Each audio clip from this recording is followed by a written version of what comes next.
क्रांती news, आवाज सर्वसामान्यांचा। नांदुरी चैत्रोत्सवाची सांगता पावसात, विजांच्या कडकडाटासह सरींनी भाविकांची तारंबळ।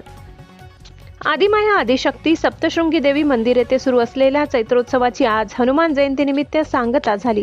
मात्र सायंकाळी 6 वाजेच्या सुमारास अचानक विजांच्या कडकडाटासह जोरदार पावसाने हजेरी लावल्याने दर्शन घेऊन परतणाऱ्या भाविकांची मोठी तारांबळ उडाली। अचानक आलेल्या पावसामुळे वाहनतळावर उभी असलेली काही वाहने वाऱ्यामुळे हलली। काही ठिकाणी किरकोळ पडझडीच्या घटना घडल्याचे दिसून आले। पावसापासून बचाव करण्यासाठी भाविकांना धावपळ करावी लागली, तर बाहेरगावाहून आलेल्या लहान मोठ्या व्यावसायिकांचीही मोठ्या प्रमाणात तारांबळ उडाली।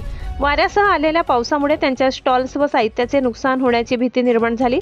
दरम्यान अवकाळी पावसाचा फटका शेतकऱ्यांनाही बसण्याची शक्यता असून काढणीस आलेल्या कांदा पिकाला नुकसान होण्याची भीती व्यक्त केली जात आहे। जवळपास अर्धा तास जोरदार वाऱ्यासह पाऊस बरसत असल्याचे चित्र नांदुरी परिसरात पाहायला मिळाले।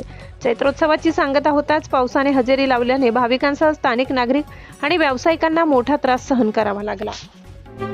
अशाच नवनवीन बातम्या पाहण्यासाठी आमच्या महाराष्ट्र क्रांती न्यूज या YouTube चॅनलला लाईक करा, सबस्क्राईब करा आणि बेल आयकॉनला प्रेस करा।